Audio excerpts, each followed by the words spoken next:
Olá, no artigo de hoje nós vamos saber se as empresas colocam seu dinheiro onde suas palavras estão. Esse artigo ele vai observar as reivindicações sociopolíticas e atividade política das empresas. O artigo ele foi aceito para publicação na revista Account Organization and Society, em 2023, mas ainda está no prelo, ou seja, ele ainda não foi oficialmente publicado, mas já está disponível para leitura e citação. Os dois autores são pesquisadores da Universidade de Amsterdã e, embora sejam muito jovens, tanto em idade quanto em pesquisa, eles publicaram em journals de grande importância. De um modo geral, atualmente as empresas elas são pressionadas para se posicionarem em diversas pautas, sejam elas então climáticas, diversidade, sempre de uma forma muito ampla. Só que muitas vezes elas acabam lidando com críticas pela sua própria incoerência, ou seja, elas dizem uma coisa e fazem outra.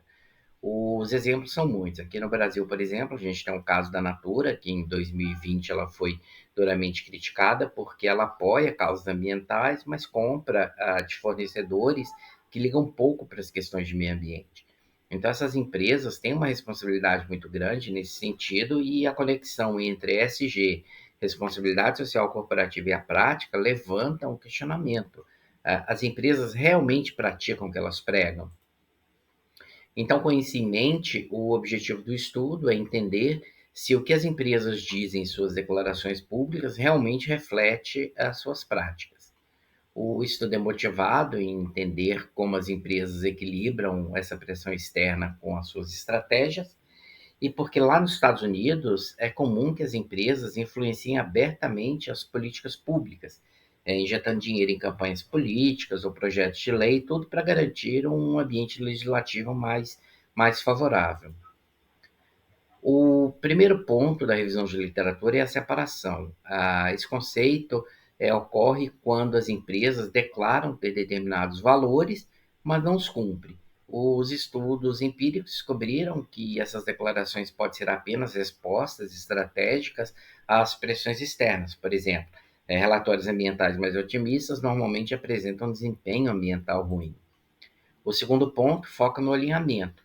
Aqui a literatura discute que as empresas tentam agir conforme os valores que elas comunicam. Então, os estudos empíricos descobriram que, ainda que as empresas estejam alinhadas com suas próprias práticas, elas podem ser boicotadas a qualquer momento, mas conseguem reconstruir a sua reputação de uma maneira mais sólida no longo prazo. Então, a gente tem um exemplo da Nike, que passou por uma situação semelhante em relação a isso, e a Delta Airlines, que apoiou o controle de armas nos Estados Unidos, mas perdeu os incentivos fiscais por isso. De qualquer maneira, todas as duas mantiveram-se coerentes com seus valores. Por último, o desalinhamento. Isso ocorre quando há uma contradição entre o que a empresa declara e o que ela faz. Os estudos empíricos mostraram que isso acontece porque muitas empresas utilizam essas declarações para mascarar as suas próprias práticas, para proteger, então, seus interesses. Por exemplo, a Target foi muito criticada porque ela apoiou um candidato mais conservador nos Estados Unidos que ia contra as políticas de inclusão, sendo que ela própria declara apoiar políticas de inclusão. Então, com base nesses três pontos, é formulada a hipótese nula para testar se os dados realmente mostram separação, alinhamento e desalinhamento entre discurso e prática. Esse estudo ele inova porque ele testa três possibilidades dentro de um único modelo, porque a literatura já mostra isso separadamente. A amostra começou com 739 empresas entre 2010 e 2020, com informações coletadas dos relatórios 10-K, com mais de 372 mil registros. Após os filtros, a amostra final ficou em 399 empresas e 3.357 observações, o que já é uma amostra bastante significativa. Os autores criaram, então, um dicionário para identificar o que as empresas declaram nesses relatórios e fizeram, então, combinações de palavras que criaram isso manualmente, com base em estudos anteriores. Ao todo, deu mais ou menos 392 expressões em 5 tópicos que contemplam a diversidade. A partir disso, foram criadas duas métricas para extrair as expressões dos relatórios. A primeira é a frequência com que essas expressões aparecem ao longo do tempo, e a segunda é o número de documentos com pelo menos duas expressões.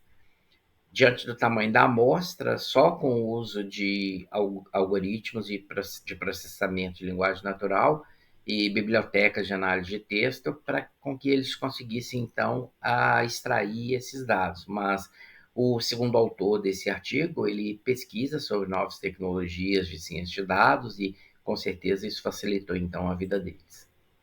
De maneira geral, as variáveis dependentes vão avaliar se as ações das empresas estão alinhadas com os valores declarados.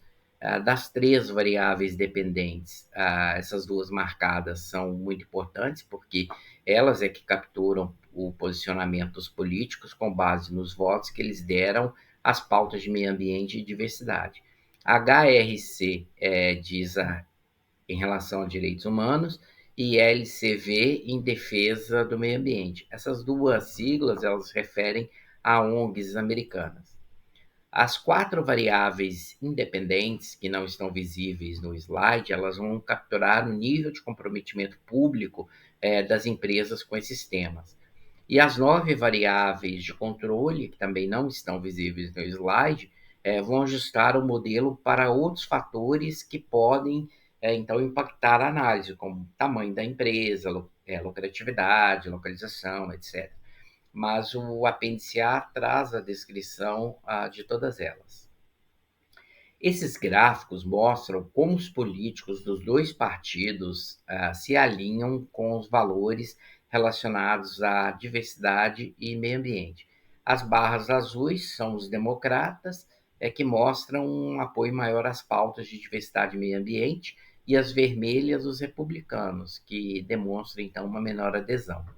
A análise é interessante para entender como é que a injeção de dinheiro das empresas são associadas aos políticos com valores alinhados ou desalinhados às declarações delas. Foi utilizado um modelo de regressão, o LS, que é adequado para testar esse tipo de conjunto de variáveis. O objetivo dessa regressão é ajustar em uma linha reta a relação entre uma variável dependente e outras independentes. Nesse caso, a variável dependente corresponde às medidas ponderadas das três variáveis que mensuraram os rates dos políticos.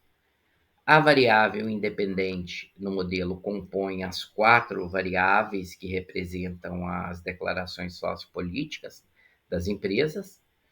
E as variáveis de controle são representadas pelo somatório de todas as 9 variáveis dessa natureza, né? Então, a gente está falando do tamanho da empresa, localização e etc.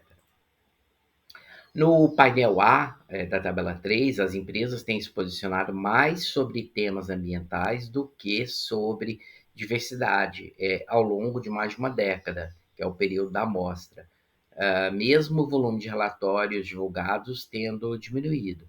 Essa métrica ela vem daquelas expressões do dicionário que os autores criaram, lembra? Então, trocando em miúdos, o painel B mostra que as empresas até estão alinhadas com suas declarações de meio ambiente e diversidade, mas a maior parte ainda apoia políticos com pontuações baixas nessas pautas. Então, a análise reforça o desalinhamento entre o discurso das empresas e a sua prática, uma vez que, em sua maioria, as empresas apoiam políticos com baixas avaliações nos rates de meio ambiente e diversidade.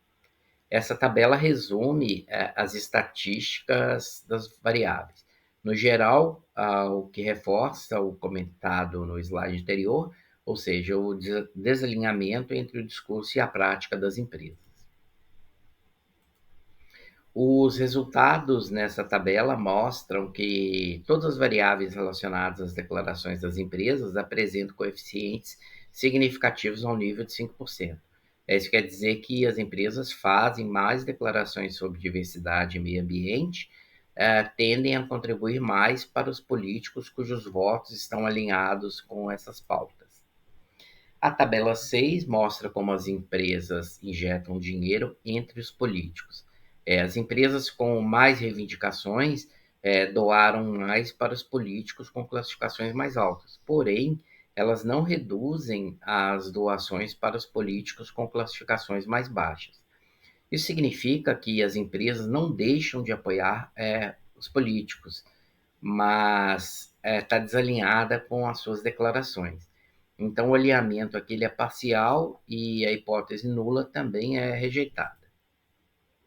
O tamanho da empresa sozinho não explica o alinhamento político, mas é um fator relevante e influencia os coeficientes. Por isso, a variável de controle tamanho foi essencial para garantir a confiabilidade dos resultados. Então, nesse caso, o alinhamento político é confirmado, mas não é perfeito. Então, isso quer dizer que o tamanho da empresa influencia parcialmente os resultados, mas não invalida o alinhamento. Mas a hipótese, então, é rejeitada. Os efeitos fixos mostram o alinhamento como mais evidente quando comparado a empresas diferentes do que variações dentro de uma própria empresa. Então, isso está relacionado com a separação. Nesse contexto, a hipótese nula não é rejeitada, mas as análises com efeitos fixos por empresa, elas são importantes. A partir desse ponto, os autores fazem, então, análises adicionais. O alinhamento político corporativo pode ser influenciado por 3 fatores. O primeiro, a pressão dos stakeholders ou consumidores, quando esperam que as empresas façam reivindicações sociopolíticas para atender às demandas externas. O segundo, as empresas podem acabar contribuindo com políticos que têm posicionamento alinhado com seus valores, que comunicam, e tem influência em comitês importantes ou decisões legislativas. E, por último, a preocupação com a reputação e a transparência também pesa, já que as empresas evitam desalinhamentos visíveis entre suas declarações públicas e as suas doações políticas para não enfrentar críticas à sua imagem. Esses fatores ajudam a explicar por que o alinhamento político pode ser parcial ou sofrer variações.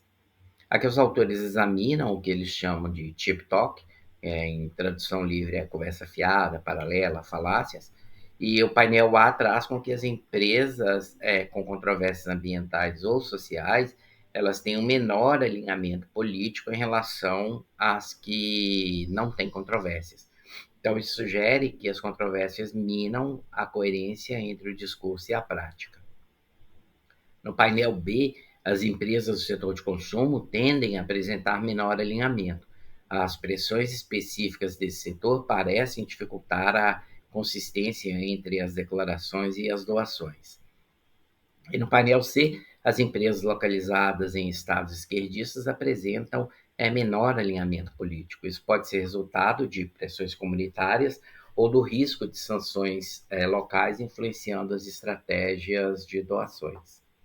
Em relação à pressão política, as empresas que não recebem incentivos do governo têm maior alinhamento político e as que dependem desses incentivos são menos alinhadas.